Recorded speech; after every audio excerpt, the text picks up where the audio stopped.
Baik, saya ada beberapa pertanyaan dari teman-teman media. Pertama, selama bulan Ramadan, apakah kegiatan Pak Krisna kabarnya sedang berlibur di Korea?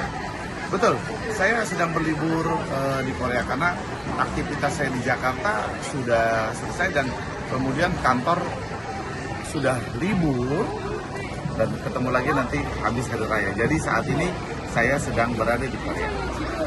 Lalu yang kedua, melalui pantauan media sosial Pak Krisna terlihat sering sekali berpergian ke luar negeri. Dalam rangka apa? Apakah sekedar liburan atau bisnis? Pertama adalah kedua-duanya sih.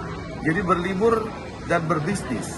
Artinya bahwa saya selain berlibur hampir setiap bulan saya berangkat ke luar negeri. Di samping berlibur saya mencari melihat bisnis dan menjalankan bisnis yang sudah ada saat ini. Kemudian saya perdalam lagi untuk hari ke depannya. Artinya seperti itulah. Lalu yang ketiga, besar dari seorang pengacara. Apakah Pak Krisna alih profesi menjadi pembisnis? Sampai hari ini saya masih menjadi profesi sebagai pengacara, tidak beralih menjadi seorang bisnis. Karena buat saya begini, artinya bahwa kayak dokter ya, pengacara itu hampir sama dengan dokter. Jadi ketika misalkan kita ada sakit ya, lalu langganan kita ke dokter A, kemudian dokter A sedang berlibur atau dokter A tidak ada, kemudian digantikan oleh dokter, belum tentu mau. Gitu, belum tentu mau. Nah, kalau dunia bisnis, saya beda melihatnya. Kalau pengacara itu kan menjalankan secara profesional. Banyak klien saya, bukan tim saya di kantor tidak andal dalam menangani, tapi klien kebanyakan maunya, tunggu deh, misalkan Pak Krisna pulang dari luar negeri, Pak Krisna datangnya hari apa, tetap mereka ingin bertemu dengan saya. Jadi kekuatan kantor pengacara itu ada dari sosok pengacaranya itu sendiri. Sementara di dunia bisnis, kalau kita sudah membangun sebuah jaringan, ketika kita sudah membangun sebuah jaringan, bisnis itu bisa dijalankan 24 jam oleh profesional. Jadi walaupun kita sakit, walaupun kita kurang enak badan, walaupun kita seperti apa, bisnis itu akan jalan dengan sendirinya oleh para profesional itu.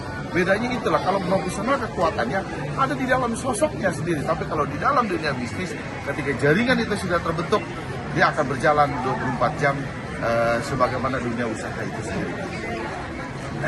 Lalu yang keempat, kapan mulai tertarik dengan dunia bisnis? Kurang lebih hampir sekitar 4-5 tahun inilah saya mulai mendalami dunia bisnis, dan beberapa hasil dari pekerjaan saya sebagai pengacara sudah saya investasikan di dunia bisnis macam-macam. Ada bidangnya A, ada bidangnya B, ada macam-macam lah. Hampir semua rata-rata. Dulu uang saya tuh kebanyakan saya taruh di bank gitu ya kan, uang saya taruh di bank. Tapi sekarang lebih banyak saya investasikan ke beberapa perusahaan, dan ada perusahaan itu yang saya bangun bersama dengan teman-teman baru, dan kemudian kita jalankan. Lalu ada lagi teman ngajak lagi ya kan, ada ide yang lain, membuka peluang bisnis lagi, kita mau bikin satu perusahaan, kita jalankan bisnis. Jadi sekitar kurang lebih 4-5 tahun itu aja yang kita jalankan. Jadi sampai hari ini saya tetap berprofesi sebagai pengacara. Salam Krisna.